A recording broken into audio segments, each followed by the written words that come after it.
Bonjour tout le monde, bienvenue sur les bêtises de Choc-Miel. Aujourd'hui, je vous emmène en Italie avec les scalopinées. Donc, ce sont des escalopes de veau à l'italienne. C'est très facile à faire et toute la famille va aimer. Allez, c'est parti.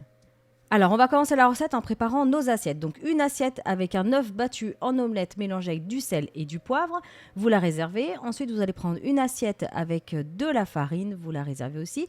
Et une troisième assiette avec de la chapelure. La chapelure, vous pouvez la faire maison si vous voulez, c'est super bon. Alors ensuite, on prend l'escalope de veau, donc pas trop épaisse. On met donc de la farine dessus, vous retirez l'excédent. Et ensuite, vous allez la tremper donc dans l'œuf. Et une fois que l'œuf donc a bien enveloppé l'escalope de veau, on va la rouler donc dans la chapelure. Alors pour la chapelure, c'est mieux de la faire maison, hein, bien sûr. Vous pouvez prendre des biscottes ou du parassis ou même du pain grillé. Moi, je la fais des fois avec du Crips Rolls, alors soit complet, soit blond, mixé. Donc ça fait une petite poudre fine, c'est super bon, ça passe très très bien à la cuisson. Alors ensuite, on passe à la cuisson. Vous allez prendre une grande sauteuse, une grande poêle. Vous mettez un petit fond d'huile, à peu près, il doit y avoir un demi-centimètre de hauteur d'huile de tournesol. Et vous allez les faire cuire. Donc quand elles sont dorées d'un côté, vous les retournez et vous les faites cuire de l'autre côté. Alors quand la cuisson est terminée, vous mettez les petites escalopes de veau sur un papier absorbant, comme ça va retirer quand même l'excédent d'huile. Ensuite, vous allez prendre vos escalopes de veau, vous allez les placer sur une grande plaque à pâtisserie de cuisson, et là vous allez étaler donc de la pulpe de tomate.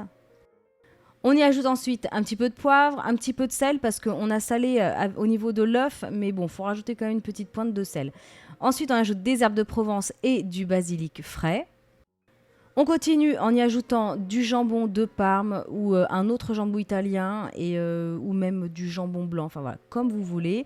C'est super bon avec du jambon cru. Ensuite, on y ajoute de la mozzarella râpée. Alors celle-ci, elle est d'enfer, c'est la Galbani, je l'adore parce qu'en fait, elle coule pas trop, elle reste bien, bien en place et elle gratine et elle est ultra, ultra fondante.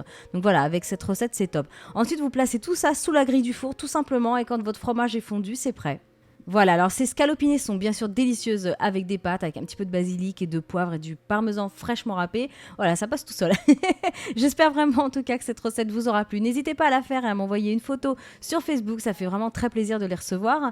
Vous pouvez aussi me rejoindre sur Twitter en cherchant Choc My Cooking et bien sûr vous abonner à ma chaîne. Je vous dis à bientôt.